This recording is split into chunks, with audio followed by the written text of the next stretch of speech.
ఇంగ్లాండ్తో test సిరీస్తో పోలిస్తే 2025 Asia కప్కి ఎంపిక చేసే జట్టులో భారీ మార్పులు జరగనున్నాయి. ఎందుకంటే ఈ టోర్నీ T20 ఫార్మాట్లో జరగనుంది. అందుకు అనుగుణంగా టీం మేనేజ్మెంట్ జట్టును ఎంపిక చేయనుంది.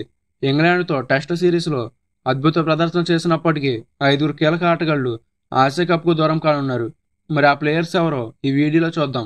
ఈ వీడియోని ఎండ్ వరకు అయితే చూడండి.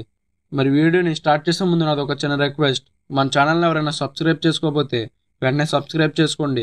అలాగే పక్కన ఉన్న బెల్ ఐకాన్ ఆన్లో పెట్టుకోండి. నేను పెట్టే ప్రతి వీడియో మీకు నోటిఫికేషన్ రూపంలో వస్తుంది.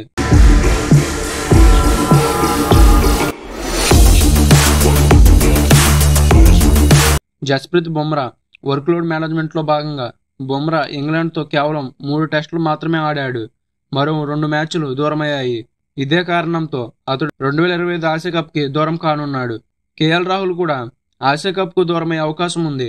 రాహుల్ చివరిగా 2022 T20 ప్రపంచ కప్లో భారత తరపున T20 మ్యాచ్ ఆడాడు. ఆ తర్వాత IPL ఆడినప్పటికీ అతడిని టీమిండియా T20 జట్టులోకి ఎంపిక చేసేందుకు మేనేజ్మెంట్ పరిగణలోకి తీసుకోవడం లేదు. జైస్వాల్ ఫామ్లో ఉన్నప్పటికీ సంజు శాంసన్ ఓపెనర్ కోటాలో చోటు దక్కించుకునే అవకాశం ఉంది. వికెట్ కీపర్ కూడా కావడం సంజు శాంసన్కు కలిసొచ్చే అవకాశం. అది కాకుండా జైస్వాల్ ప్రస్తుతం దులీప్ ట్రోఫీలో వెస్ట్ జోన్ తరపున బరిలోకి దిగనున్నాడు. దీంతో అతడు ఆసియా కప్ ప్రణాళికలో లేడని స్పష్టమైంది. Team India test captain Shubman Gill సైతం ఆసియా కప్ దూరం కానున్నాడు.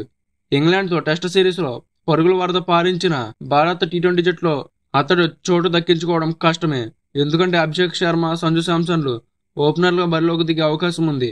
అది కాకుండా దులీప్ ట్రోఫీ కోసం నార్త్ జోన్ కెప్టెన్గా అతడు ఎంపికయ్యాడు. మాంచెస్టర్ టెస్ట్లో పంతు పాదానికి ఫ్రాక్చర్ అయింది.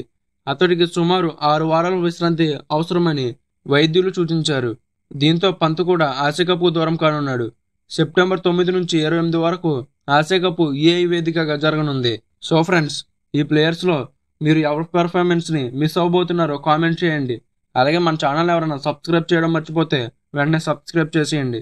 అర్థమైందా రాజా?